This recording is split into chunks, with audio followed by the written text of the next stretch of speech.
Gazans are waiting for the Rafah border crossing to open to allow some severely wounded Gazans into Egypt, where they will receive treatment.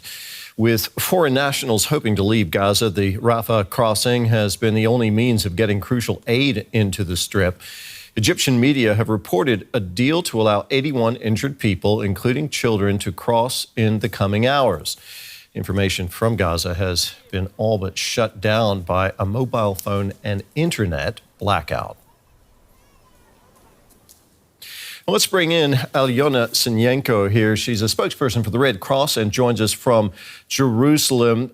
We understand that the Rafah border crossing may well open briefly today in order to allow some people to leave and cross into Egypt. What more can you tell us about that?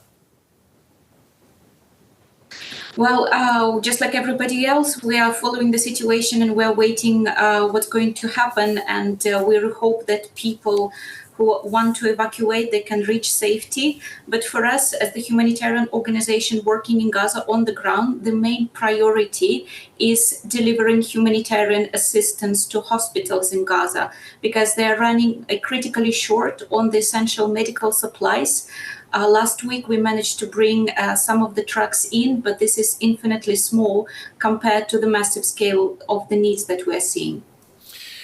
So, Alyona, are you expecting then that opening of if that crossing, the Rafah crossing between Gaza and Egypt does open today, are you expecting more humanitarian aid to flow into Gaza? It's too early for us to tell. We are in constant dialogue and negotiations, trying to bring more supplies in that we have ready and prepositioned. We now have our surgical team that arrived in Gaza and started operating. So yes, we are constantly calling on safe delivery of humanitarian need, on safe humanitarian access for our colleagues to be able to do their work, and also for the necessary supplies to be able to reach the people who are now in a desperate situation. As you know, communications have been cut off to Gaza. How is your staff with the Red Cross coping with this situation on the ground?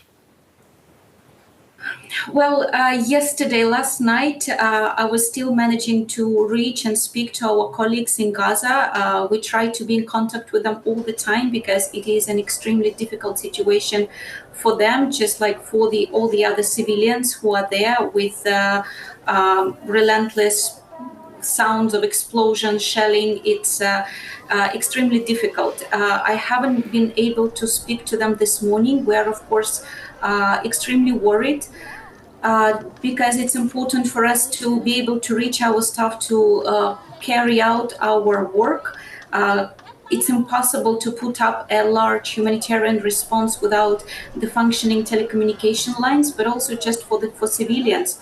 People need information about how to reach safety. They need information about where to get clean water, need to be able to contact their families. So the humanitarian impact of telecommunication blackout is and could be very serious.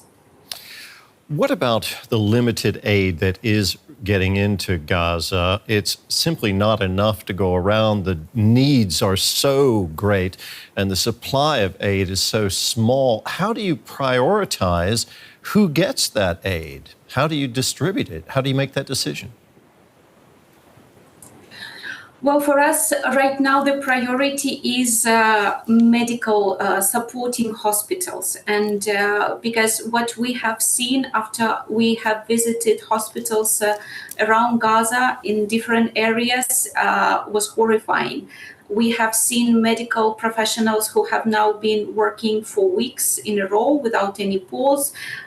Many of them, they're also in very distressed psychological state because they don't know if their own family members are safe, and sometimes they find their own family members among the victims that they have to treat. The people are sheltering in place also in the hospitals, looking for safety. So supporting hospitals amid this massive humanitarian crisis is the number one priority. So we managed to send our surgical team and they started working. And we brought some surgical supplies, but we need more supplies. And yes, prioritizing in a situation when needs are so staggeringly high and keep rising, it's a very difficult task. I agree with you. Alyona, thank you very much for taking time to talk with us today. That was Alyona Senyenko, spokesperson for the Red Cross in Jerusalem. Thank you.